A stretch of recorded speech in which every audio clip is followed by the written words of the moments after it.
گھر لٹانا جان دینا کوئی تجھ سے سیکھ جائے، جان عالم ہو فدا اے خاندان اہل بیت۔ الحمدللہ رب العالمین والصلاة والسلام علی سید المرسلین، اما بعد فاعوذ باللہ من الشیطان الرجیم، بسم اللہ الرحمن الرحیم۔ الصلاة والسلام علیکہ یا رسول اللہ وعلی آلکہ واصحابکہ یا حبیب اللہ۔ الصلاة والسلام علیکہ یا نبی اللہ وعلی آلکہ واصحابکہ یا نور اللہ۔ مدنی چینل کے ناظرین، مدنی چینل کا پروگرام ہے عظیم شہدائے اسلام۔ آج کے ایپیسوڈ میں ہم جس شخصیت کا ذکر خیر کریں گے، اللہ رب العزت نے اس شخصیت کو، اس ہستی کو کئی طرح کی فضیلتوں سے نوازا ہے۔ صحابہ کرام کی جماعت میں بھی ان کا ایک خاص رتبہ، ایک خاص اسٹیٹس اور مقام ہے۔ آپ رضی اللہ تعالیٰ عنہ کی فضیلت پر نبی کریم رؤوف الرحیم صلی اللہ تعالیٰ علیہ وآلہ وسلم کی کئی احادیث مبارکہ شاہد ہیں۔ وہ ہستی کون ہیں جن کا ہم ذکر خیر کریں گے اور جنہیں اللہ رب العزت نے اپنی راہ میں شہید ہونے کا رتبہ بھی عطا فرمایا؟ وہ عشرہ مبشرہ میں سے ایک عظیم شخصیت حضرت سیدنا طلحہ بن عبید اللہ رضی اللہ تعالیٰ عنہ ہیں۔ مدنی چینل کے ناظرین، یہ عظیم صحابی ہیں اور حضرت طلحہ بن عبید اللہ رضی اللہ تعالیٰ عنہ کے بارے میں آتا ہے کہ آپ اولین سابقین صحابہ میں شمار ہوتے ہیں، یعنی وہ خوش نصیب صحابہ کرام، وہ مسلمان جو نبی کریم صلی اللہ تعالیٰ علیہ وآلہ وسلم کی دعوت اسلام پر فوراً لبیک کہنے والے ہیں، اسلام کے ابتدائی دور ہی میں، ابتدائی ایام ہی میں ایمان لانے والے ہیں۔ ان میں حضرت سیدنا طلحہ بن عبید اللہ رضی اللہ تعالیٰ عنہ کا شمار ہوتا ہے۔ بلکہ امام بدر الدین عینی رحمۃ اللہ تعالیٰ علیہ نے بخاری شریف کی شرح عمدۃ القاری میں اس بات کو ذکر کیا کہ حضرت طلحہ بن عبید اللہ رضی اللہ تعالیٰ عنہ ان 8 خوش نصیبوں میں سے ایک ہیں کہ جنہوں نے سب سے پہلے اسلام کو قبول کیا۔ یہ آپ کی عظمت و شان ہے کہ ابتدا ہی سے آپ پیارے آقا علیہ السلام کی غلامی میں آ گئے۔ اور امام بدر الدین عینی رحمۃ اللہ تعالیٰ علیہ نے یہ بھی ذکر کیا کہ اسلام کے ابتدائی زمانے میں، بالکل ابتدا ہی میں، جب آپ علیہ السلام نے اپنا نبی ہونا ظاہر فرمایا، جناب صدیق اکبر رضی اللہ تعالیٰ عنہ نے نبی پاک صلی اللہ تعالیٰ علیہ وآلہ وسلم کی تصدیق کی، آپ کے لائے ہوئے دین کو قبول کیا، تو فوراً ہی جناب صدیق اکبر رضی اللہ تعالیٰ عنہ نے اسلام کی دعوت دینا شروع کر دی۔ جو آپ کے قریب کے دوست احباب تھے، ان میں نبی پاک علیہ السلام کے اوصاف حمیدہ کو بیان کر کے، دین اسلام کی حقانیت کو بیان کر کے انہیں اسلام لانے کی ترغیب دلائی۔ تو وہ 5 خوش نصیب صحابہ کہ جنہوں نے ابتدا ہی میں حضرت سیدنا صدیق اکبر رضی اللہ تعالیٰ عنہ کے ہاتھ پر اسلام قبول کیا، ان میں سے ایک ہستی حضرت سیدنا طلحہ بن عبید اللہ رضی اللہ تعالیٰ عنہ ہیں۔ تو یہ آپ کی عظمت و شان ہے، کیونکہ اسلام لانے سے پہلے بھی حضرت سیدنا طلحہ بن عبید اللہ رضی اللہ تعالیٰ عنہ جناب صدیق اکبر رضی اللہ تعالیٰ عنہ کے خاص احباب یعنی خاص دوستوں میں سے تھے۔ تو جیسے ہی صدیق اکبر رضی اللہ تعالیٰ عنہ نے انہیں اسلام کی دعوت پیش کی تو انہوں نے لبیک کہتے ہوئے دین اسلام کو قبول کیا۔ مدنی چینل کے ناظرین، حضرت سیدنا صدیق اکبر رضی اللہ تعالیٰ عنہ کا جو شجرہ نسب ہے وہ 7ویں پشت میں جا کر حضور نبی کریم صلی اللہ تعالیٰ علیہ وآلہ وسلم کے نورانی شجرے سے ملتا ہے۔ بالکل اسی طرح حضرت سیدنا طلحہ بن عبید اللہ رضی اللہ تعالیٰ عنہ کو بھی یہ عظمت و شرافت حاصل ہے کہ 7ویں پشت میں جا کر حضرت سیدنا طلحہ بن عبید اللہ رضی اللہ تعالیٰ عنہ کا شجرہ نسب نبی پاک صاحب الاولاق سیاح افلاق صلی اللہ تعالیٰ علیہ وآلہ وسلم کے مبارک شجرہ نسب سے جا کر ملتا ہے۔ مدنی چینل کے ناظرین، حضرت سیدنا طلحہ بن عبید اللہ رضی اللہ تعالیٰ عنہ بڑی شاندار صفات کے حامل تھے، سخاوت بھی فرماتے تھے، راہ خدا میں مال خرچ کیا کرتے تھے، آپ علیہ السلام پر قربان ہونے کے لیے تمام غزوات میں پیش رہا کرتے تھے۔ اور آپ رضی اللہ تعالیٰ عنہ کی ایک پیاری عادت اور ایک پیارا انداز جس کو علماء نے ہائی لائٹ کیا وہ یہ ہے کہ رب تبارک و تعالیٰ نے آپ کو کثرت سے اولاد عطا فرمائی، آپ کی کئی بیٹے تھے، اور آپ رضی اللہ تعالیٰ عنہ نے اپنے صاحبزادوں کا نام اللہ تبارک و تعالیٰ کے انبیاء کے ناموں پر رکھا، اور حدیث پاک میں بھی اس کی ترغیب موجود ہے۔ چنانچہ علماء کرام نے ذکر کیا کہ حضرت سیدنا طلحہ بن عبید اللہ رضی اللہ تعالی عنہ کے 11 بیٹے اور 4 بیٹیاں تھیں۔ 11 بیٹے ہیں اور 11 کے 11 بیٹوں کے نام کتنے مبارک ہیں۔ چنانچہ حضرت سیدنا طلحہ بن عبید اللہ رضی اللہ تعالیٰ عنہ کے صاحبزادوں کے نام کچھ یوں ہیں: محمد، عمران، موسیٰ، یعقوب، اسماعیل، اسحاق، زکریا، یوسف، عیسیٰ، یحییٰ اور صالح۔ سبحان اللہ، یہ آپ کا انداز ہے کہ آپ کو رب تبارک و تعالیٰ نے 11 بیٹے عطا فرمائے اور آپ نے 11 بیٹوں کے نام اللہ کے انبیاء کے ناموں پر رکھے۔ ایک نام جو عمران ہے، اس کے حوالے سے علماء کرام نے یہ وضاحت فرمائی ہے کہ عمران نام کے بنیادی طور پر 2 افراد ہیں تاریخ اسلام میں۔ ایک حضرت سیدنا موسیٰ علیہ السلام کے والد کا نام عمران تھا، اور ایک حضرت مریم رضی اللہ تعالی عنہا کے والد جو حضرت عیسیٰ علیہ السلام کے نانا ہیں، ان کا نام عمران تھا۔ تو عمران نام کے علاوہ دیگر تمام اسماء ہم دیکھتے ہیں تو وہ نبیوں کے ناموں پر ہے۔ حضرت طلحہ بن عبید اللہ رضی اللہ تعالی عنہ کا یہ انداز کوئی اتفاق نہ تھا، بلکہ انبیاء کرام سے محبت کا یہ انداز تھا کہ اللہ والوں کے ناموں پر اپنی اولاد کے نام رکھے۔ اور احادیث مبارکہ میں بھی اس کی ترغیب دلائی گئی ہے کہ انبیاء کے ناموں پر اپنے بچوں کے نام رکھے جائیں، اور اچھا نام رکھنا یہ اولاد کا ایسا حق ہے جو ماں باپ پر لازم ہے۔ چنانچہ حدیث پاک میں ہے، حضور نبی کریم صلی اللہ تعالی علیہ وآلہ وسلم ارشاد فرماتے ہیں، اولاد کا والد پر یہ حق ہے کہ اس کا اچھا نام رکھے اور اچھا ادب سکھائے۔ مدنی چینل کے ناظرین، تو اس سے ہمیں بھی یہ ترغیب لینی چاہیے کہ اولاد کے نام اللہ والوں کے نام پر رکھے جائیں۔ اللہ تبارک و تعالیٰ کے جو صفاتی نام ہیں جو بندوں کے لیے استعمال کیے جا سکتے ہیں عبد کے ساتھ، تو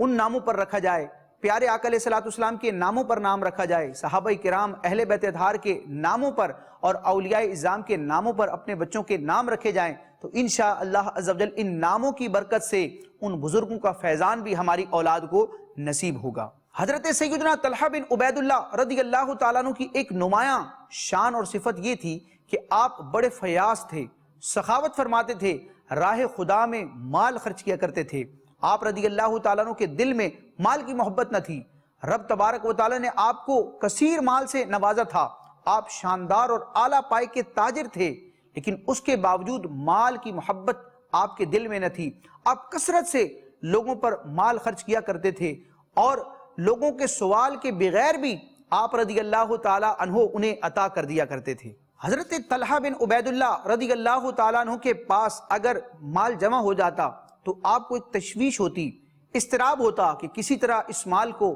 خرچ کر دیا جائے، راہ خدا میں صرف کر دیا جائے، خیرات کر دیا جائے۔ مال کو جمع رکھنا آپ رضی اللہ تعالیٰ عنہ کو محبوب نہ تھا۔ اللہ تعالیٰ حضرت سیدنا طلحہ بن عبید اللہ رضی اللہ تعالیٰ عنہ کی اس صفت کو بھی ہمیں اپنانے کی توفیق عطا فرمائے کہ مال کی محبت انسان سے بہت سے گناہ کرواتی ہے۔ اللہ تبارک و تعالیٰ مال کی آفات سے محفوظ رکھے۔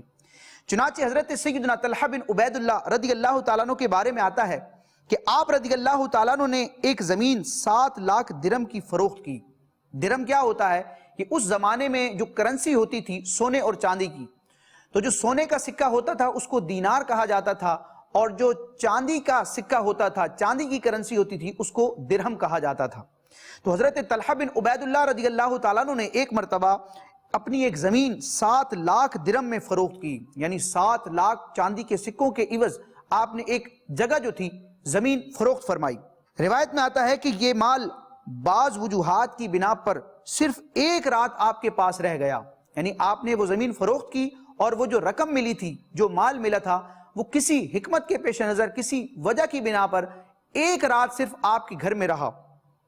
تو حضرت سیدنا طلحہ بن عبید اللہ رضی اللہ تعالیٰ عنہ ساری رات پریشان رہے کہ اتنا مال میرے پاس کیوں ہے،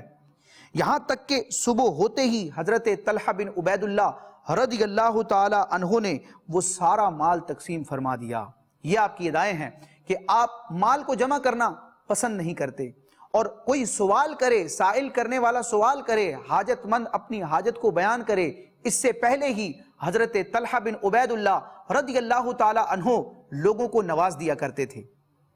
چنانچہ اس حوالے سے ایک روایت ہے کہ حضرت سیدنا قبیصہ بن جابر رضی اللہ تعالیٰ عنہ فرماتے ہیں کہ میں حضرت سیدنا طلحہ بن عبید اللہ رضی اللہ تعالیٰ عنہ کی صحبت میں رہا،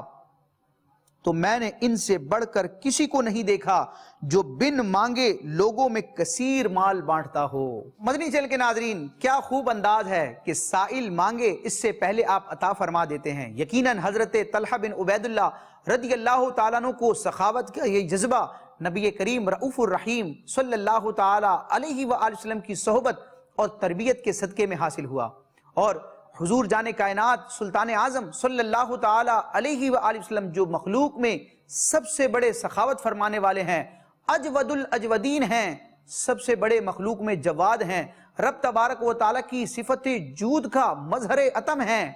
وہ حضور نبی کریم صلی اللہ تعالیٰ علیہ وآلہ وسلم مختلف مواقع پر حضرت طلحہ بن عبید اللہ رضی اللہ تعالیٰ عنہ کی اسی شان سخاوت کو بیان کرنے کے لیے آپ رضی اللہ تعالیٰ عنہ کو مختلف قسم کے خوبصورت ٹائٹل القابات عطا فرماتے ہیں۔ چنانچہ نبی پاک علیہ السلام کی بارگاہ سے حضرت طلحہ بن عبید اللہ رضی اللہ تعالیٰ عنہ کو ایک ٹائٹل فیاض کا ملا، ایک ٹائٹل جود کا ملا۔ یہ مصدر ہے جود، جود کا مطلب ہوتا ہے سخاوت، یعنی یہ مبالغے کے لیے ہے کہ جود یہ سراپا سخاوت فرمانے والے ہیں۔ اور آپ کا ایک ٹائٹل ہے الخیر۔ اس کی تفصیل کیا ہے کہ یہ تینوں ٹائٹلز آپ کو کب عطا کیے گئے؟ چنانچہ حضرت سیدنا طلحہ بن عبید اللہ رضی اللہ تعالیٰ عنہ خود بیان فرماتے ہیں کہ غزوہ احد کے دن مکی مدنی سرکار صلی اللہ تعالیٰ علیہ وآلہ وسلم نے مجھے طلحۃ الخیر، غزوہ عشیرہ میں طلحۃ الفیاض اور غزوہ حنین میں طلحۃ الجود کے القابات سے نبی پاک علیہ السلام نے انہیں نوازا۔ تو یہ ان کی عظمت و شان ہے۔ آپ رضی اللہ تعالیٰ عنہ کی زندگی میں ایسے کئی واقعات ہیں، آپ کی سیرت ایسے واقعات سے بھری پڑی ہے کہ جن میں مختلف مواقع پر آپ رضی اللہ تعالیٰ عنہ نے مختلف انداز میں سخاوت کا مظاہرہ فرمایا، راہ خدا میں مال خرچ کیا۔ چنانچہ علامہ عبد الرؤف مناوی رحمۃ اللہ تعالیٰ علیہ نے فیض القدیر جو کہ الجامع الصغیر کی شرح ہے، اس میں مختلف روایات کو ذکر کیا ہے کہ حضرت طلحہ رضی اللہ تعالیٰ عنہ کو یہ جو ٹائٹلز عطا کیے گئے، اس کی وجہ کیا ہے، اس کا ریزن کیا ہے؟ اس کا ریزن یہ ہے کہ آپ نے قدم قدم پر رب تبارک و تعالیٰ کی راہ میں مال کو خرچ کیا۔ چنانچہ ایک مرتبہ حضرت طلحہ بن عبید اللہ رضی اللہ تعالیٰ عنہ سے کسی رشتہ دار نے سوال کیا تو فوراً پاس موجود 300 درہم یا 300 دینار اس شخص کو عطا فرما دیے۔ آپ کے بارے میں آتا ہے کہ حضرت طلحہ بن عبید اللہ رضی اللہ تعالیٰ عنہ ہر سال ام المومنین حضرت سیدتنا عائشہ صدیقہ طیبہ طاہرہ رضی اللہ تعالیٰ عنہا کی خدمت میں 10,000 درہم بھجوا دیا کرتے تھے۔ اسی طرح ایک روایت میں ہے کہ حضرت طلحہ بن عبید اللہ رضی اللہ تعالیٰ عنہ نے ایک دن 1,00,000 درہم تقسیم فرمائے۔ 1,00,000 درہم یعنی 1,00,000 چاندی کے سکے آپ نے تقسیم فرما دیے، اور حالت یہ تھی کہ اس دن آپ رضی اللہ تعالیٰ عنہ کے پاس مناسب لباس نہ تھا جسے پہن کر نماز کے لیے تشریف لے جاتے۔ یعنی آپ رضی اللہ تعالیٰ عنہ نے اپنی ذات کے لیے مال کو جمع نہ کیا، جو مال آیا رب نے عطا کیا، اپنی ضرورت کو پورا کرنے کے بعد وہ راہ خدا میں خرچ کر دیا۔ اللہ تبارک و تعالیٰ ہمیں بھی یہ جذبہ، یہ شوق اور یہ توفیق عطا فرمائے۔ مدنی چینل کے ناظرین، حضرت طلحہ بن عبید اللہ رضی اللہ تعالیٰ عنہ کی ایک اور خصوصیت ہے جس بنا پر آپ کئی صحابہ کرام سے برتری، فوقیت اور فضیلت رکھتے ہیں۔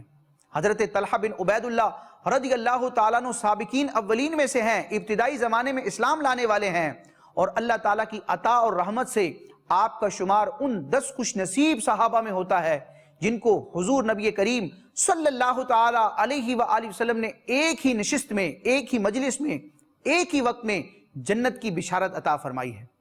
یعنی کہ آپ عشرہ مبشرہ میں داخل ہیں۔ مدنی چینل کے ناظرین، ویسے تو پیارے آقا علیہ السلام کے تمام ہی صحابہ مبشر بالجنہ ہیں، یعنی ان سے اللہ رسول نے جنت کا وعدہ فرمایا ہے۔ قرآن مجید میں واضح کلمات موجود ہے، وَكُلًّا وَعَدَ اللَّهُ الْحُسْنَى، اللہ تعالیٰ نے اپنے محبوب کے تمام صحابہ سے جنت کا وعدہ فرما لیا۔ اس حسنہ کی تفسیر مفسرین کرام نے الجنہ سے کی ہے، تفسیر جلالین میں بھی، تفسیر مدارک میں بھی الحسنہ کی تشریح اور تفسیر جنت سے کی گئی ہے، اور اعلیٰ حضرت امام اہل سنت نے بھی قرآن کے ترجمہ کنز الایمان میں اس مقام پر حسنہ کا ترجمہ جنت سے کیا ہے۔ تو ویسے تو تمام صحابہ کرام ہی جنتی ہیں، لیکن وہ 10 افراد جن کو پیارے آقا علیہ السلام نے ایک ہی موقع پر، ایک ہی فرمان کے تحت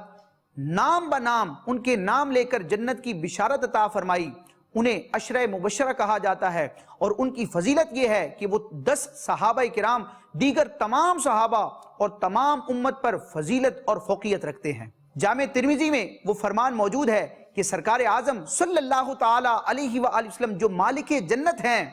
مالک جنت کو تقسیم فرماتے ہوئے اپنے صحابہ کرام میں سے بالخصوص 10 صحابہ کرام کو نوازتے ہوئے ارشاد فرماتے ہیں، ابو بکر فی الجنہ و عمر فی الجنہ و عثمان فی الجنہ و علی فی الجنہ و طلحہ فی الجنہ و الزبیر فی الجنہ و عبد الرحمن بن عوف فی الجنہ و سعد بن ابی وقاص فی الجنہ و سعید بن زید فی الجنہ و ابو عبیدہ بن الجراح فی الجنہ۔ سبحان اللہ، یہ 10 صحابہ ہیں جن کے ناموں کے ساتھ نبی پاک علیہ السلام نے ان کو جنت کی بشارت عطا فرمائی۔ بریلی کے امام اہل سنت شیخ الاسلام والمسلمین امام احمد رضا خان علیہ رحمت الرحمن انہی 10 خوش نصیب صحابہ کرام کی عظمت و شان کو بیان کرتے ہوئے فرماتے ہیں کہ وہ 10 جن کو جنت کا مجدہ ملا، وہ 10 جن کو جنت کا مجدہ ملا، اس مبارک جماعت پہ لاکھوں سلام۔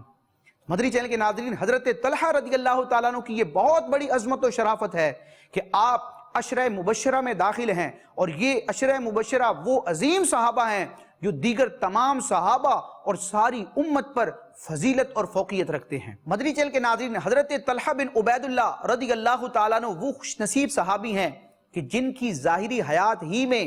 اللہ تبارک و تعالیٰ کی عطا سے غیب دان نبی صلی اللہ تعالیٰ علیہ وآلہ وسلم نے ان کے شہید ہونے کی خبر ارشاد فرمائی۔ چنانچہ بڑی پیاری حدیث پاک ہے، حضرت سیدنا جابر بن عبداللہ رضی اللہ تعالیٰ عنہ فرماتے ہیں کہ میں نے سرکار اعظم صلی اللہ تعالیٰ علیہ وآلہ وسلم کو یہ فرماتے ہوئے سنا، جو زمین پر چلتے پھرتے کسی شہید کو دیکھ کر خوش ہونا چاہتا ہو وہ طلحہ بن عبید اللہ کو دیکھ لے۔ یعنی پیارے آقا علیہ السلام نے حضرت طلحہ بن عبید اللہ رضی اللہ تعالیٰ عنہ کی ظاہری حیات ہی میں آپ کے لیے شہید کا لقب استعمال فرمایا کہ جو شخص یہ پسند کرتا ہے کہ زمین پر چلتے ہوئے کسی شہید کی زیارت کرے تو وہ طلحہ بن عبید اللہ رضی اللہ تعالی عنہ کی طرف نظر کر لے۔ مدنی چینل کے ناظرین، غزوات میں حضرت طلحہ بن عبید اللہ رضی اللہ تعالیٰ عنہ کا انداز بڑا نرالا ہوا کرتا تھا، اور بالخصوص جو غزوہ احد جو اسلام کا دوسرا عظیم مارکہ ہے، اس میں حضرت طلحہ بن عبید اللہ رضی اللہ تعالیٰ عنہ پیارے آقا علیہ السلام پر پروانہ وار اپنی جان نچھاور کرنے کے لیے آپ علیہ السلام کے قریب رہتے ہیں، پیارے آقا علیہ السلام کی ایسی خدمت بجا لاتے ہیں کہ آپ علیہ السلام غزوہ احد کے دن بھی حضرت طلحہ بن عبید اللہ رضی اللہ تعالیٰ عنہ کو جنت کی بشارت عطا فرماتے ہیں۔ اور آپ رضی اللہ تعالیٰ عنہ کی قربانیوں کی اگر بات کی جائے تو غزوہ احد کے موقع پر نبی پاک علیہ السلام پر جب کفار نے ایک ہجوم کر لیا کہ معاذ اللہ بانی اسلام محمد عربی صلی اللہ تعالیٰ علیہ وآلہ وسلم کو شہید کر دیا جائے، تو اس وقت جان نثار صحابہ کرام میں حضرت طلحہ بن عبید اللہ رضی اللہ تعالیٰ عنہ بھی شریک تھے، اور کفار کی طرف سے دشمنوں کی طرف سے جو وار ہو رہے تھے تو اس کے مقابلے میں حضرت طلحہ بن عبید اللہ رضی اللہ تعالیٰ عنہ نے اپنا ہاتھ آگے کر لیا، یعنی اپنے ہاتھ کو سپر بنا لیا، اور پیارے آقا علیہ السلام کی اس طرح خدمت بجا لائے کہ کفار کی طرف سے ہمارے نبی کریم رؤوف الرحیم صلی اللہ تعالیٰ علیہ وآلہ وسلم کو کوئی تکلیف نہ ہو۔ حضرت سیدنا صدیق اکبر رضی اللہ تعالیٰ عنہ بیان فرماتے ہیں کہ غزوہ احد کے دن جب صحابہ کرام حضرت طلحہ بن عبید اللہ رضی اللہ تعالیٰ عنہ کی طرف متوجہ ہوئے تو آپ کو جو غیر مسلموں کی طرف سے زخم پہنچے تھے، تکلیفیں پہنچی تھی، تو آپ رضی اللہ تعالیٰ عنہ کے جسم اقدس پر 70 سے زیادہ زخم تھے۔ یہ آپ کا قربانی کا ایک انداز تھا کہ غزوہ احد کے دن شدید زخمی ہو گئے، 70 سے زیادہ زخم آپ رضی اللہ تعالیٰ عنہ کے جسم اقدس پر آئے۔ بلکہ بخاری شریف میں امام بخاری رحمت اللہ تعالیٰ علیہ نے کتاب فضائل صحابہ میں پورا ایک چیپٹر حضرت طلحہ بن عبید اللہ رضی اللہ تعالیٰ عنہ کی عظمت اور منقبت کے حوالے سے تحریر فرمایا ہے۔ اس میں یہ حدیث پاک ہے، چنانچہ امیر المومنین فی الحدیث امام بخاری رحمت اللہ تعالیٰ علیہ بخاری شریف کی کتاب فضائل الصحابہ، اور اس میں باب مناقب طلحہ بن عبید، اس کے تحت یہ روایت ذکر کرتے ہیں ان قیس بن ابی حازم قال، کہ قیس بن ابی حازم فرماتے ہیں رأیت ید طلحہ التی وقع بها النبی صلی اللہ تعالی علیہ وسلم قد شلت او کما قال۔ حضرت قیس بن ابو حازم فرماتے ہیں کہ میں نے طلحہ بن عبید اللہ رضی اللہ تعالیٰ عنہ کا وہ ہاتھ دیکھا جس کے ذریعے حضرت طلحہ بن عبید اللہ رضی اللہ تعالیٰ عنہ نے نبی پاک علیہ السلام کی حفاظت کی تھی کہ دشمن کے وار کو ناکام بنانے کے لیے پیارے آقا علیہ السلام کے آگے اپنا ہاتھ کر دیا۔ قیس بن ابو حازم فرماتے ہیں قد شلت، وہ شل ہو چکا تھا، یعنی اتنے اس پر تیر لگے، اتنا وہ ہاتھ زخمی ہو گیا کہ وہ بے حس و بے حرکت ہو گیا۔ بلکہ روایتوں میں آتا ہے کہ حضرت طلحہ بن عبید اللہ رضی اللہ تعالیٰ عنہ کی جو شہادت کی انگلی ہے یہ بھی شہید ہو گئی۔ تو یہ آپ کا قربانی کا جذبہ تھا۔ اعلیٰ حضرت امام اہل سنت حضرت طلحہ بن عبید اللہ رضی اللہ تعالیٰ عنہ اور ان کی طرح جو دیگر صحابہ کرام، تمامی صحابہ کرام نبی پاک علیہ السلام پر اپنی جان نچھاور کرنے کے لیے ہر وقت تیار رہتے۔ ان کی دل کی کیفیت اور ان کے جذبات کو اپنے شعر کی صورت میں یوں منظوم فرماتے ہیں، کروں تیرے نام پہ جاں فدا، نہ بس ایک جاں دو جہاں فدا، دو جہاں سے بھی نہیں جی بھرا، کروں کیا کروڑوں جہاں نہیں۔ مدنی چینل کے ناظرین، حضرت سیدنا طلحہ بن عبید اللہ رضی اللہ تعالیٰ عنہ جنتی صحابی ہیں، عشرہ مبشرہ میں بھی شامل ہیں، اور آپ کی ایک عظمت و شان یہ ہے کہ حضور جان کائنات صلی اللہ تعالیٰ علیہ وآلہ وسلم نے حضرت طلحہ بن عبید اللہ رضی اللہ تعالیٰ عنہ کو جنت میں اپنا پڑوسی ہونے کی نوید اور خوشخبری بھی عطا فرمائی ہے، اور اس کو روایت کرنے والے مولا علی المرتضیٰ کرم اللہ تعالیٰ وجہہ الاسنا ہیں۔ چنانچہ مولا علی رضی اللہ تعالیٰ عنہ ارشاد فرماتے ہیں، میں نے اپنے کانوں سے اللہ کے محبوب دانائے غیوب صلی اللہ تعالیٰ علیہ وآلہ وسلم کو یہ ارشاد فرماتے ہوئے سنا کہ طلحہ اور زبیر جنت میں میرے پڑوسی ہیں۔ تو یہ آپ کی عظمت و شان ہے کہ جنت کی بشارتیں بھی عطا کی جا رہی ہیں اور جنت میں پڑوس کی نویدیں بھی عطا کی جا رہی ہیں۔ قربان جائیں حضرت سیدنا طلحہ بن عبید اللہ رضی اللہ تعالیٰ عنہ کی عظمت و شان کے۔ مدنی چینل کے ناظرین، حضرت طلحہ بن عبید اللہ رضی اللہ تعالیٰ عنہ کی شہادت کے حوالے سے ذکر کیا جاتا ہے کہ جنگ جمل کے موقع پر مروان بن حکم کی طرف سے ایک تیر آیا جو کہ حضرت سیدنا طلحہ بن عبید اللہ رضی اللہ تعالیٰ عنہ کی ٹانگ پر لگا، اور وہ اس قدر شدید تھا کہ آپ رضی اللہ تعالیٰ عنہ کے خون کی ایک رگ زخمی ہو گئی، کٹ گئی، اور اس قدر کثرت سے خون بہنے لگا کہ اگر اس رگ پر ہاتھ رکھا جاتا، اس خون کو روکنے کی کوشش کی جاتی تو حضرت طلحہ بن عبید اللہ رضی اللہ تعالیٰ عنہ کی ٹانگ پھول جاتی، اور اگر اس مقام کو چھوڑ دیا جاتا، خون کو بہنے دیا جاتا تو وہ کثرت سے خون بہتا۔ تو حضرت طلحہ بن عبید اللہ رضی اللہ تعالیٰ عنہ نے اسی کیفیت کے ساتھ جام شہادت نوش کیا۔ چنانچہ علماء کرام نے ذکر کیا کہ جنگ جمل کے دوران 11 جمادی الاخری 36 سنہ ہجری بروز جمعرات مروان بن حکم نے حضرت طلحہ بن عبید اللہ رضی اللہ تعالیٰ عنہ کی ٹانگ میں ایک تیر مارا جس سے خون کی رگ بری طرح کٹ گئی۔ جب اس رگ کا منہ بند کرتے تو ٹانگ پھول جاتی، اور اگر چھوڑتے تو کثرت سے خون بہنے لگتا۔ یہ ایک کیفیت تھی اضطراب کی۔ چنانچہ حضرت طلحہ بن عبید اللہ رضی اللہ تعالیٰ عنہ نے ارشاد فرمایا، اس کو ایسے ہی چھوڑ دو، یعنی خون کو بہنے دو، یہ اللہ عز و جل کے تیروں میں سے ایک تیر ہے، یعنی میری شہادت اسی کے ساتھ مقدر کی گئی ہے۔ اور اس طرح 60 یا 64 سال کی عمر میں حضرت طلحہ بن عبید اللہ رضی اللہ تعالی عنہ نے اس دنیا سے وصال فرمایا، شہادت کا رتبہ پایا۔ اللہ تبارک و تعالی صحابہ کرام اور بالخصوص وہ صحابہ کرام، وہ اہل بیت اطہار جنہوں نے اپنی جانوں کا نذرانہ راہ خدا میں پیش کیا، شہادت کے رتبوں کو پایا، اللہ تبارک و تعالیٰ ان کا صدقہ ہمیں بھی نصیب فرمائے، دین کا جذبہ عطا فرمائے، دین کے لیے ہر طرح کی قربانی دینے کی رب تبارک و تعالیٰ سعادت، توفیق اور ہمت عطا فرمائے۔ صحابہ کرام کے نقش قدم پر چلنے، ان سے محبت رکھنے، اہل بیت اطہار سے عقیدت رکھنے اور ان کے طریقہ کار کے مطابق نبی پاک علیہ السلام کے دین متین پر چلتے رہنے اور اسی کے ساتھ نجات پانے کی توفیق عطا فرمائے، آمین بجاہ النبی الامین صلی اللہ تعالی علیہ وسلم۔ مدنی چینل دیکھتے رہیے۔ گھر لٹانا جان دینا کوئی تجھ سے سیکھ جائے، جان عالم ہو فدا اے خاندان اہل بیت۔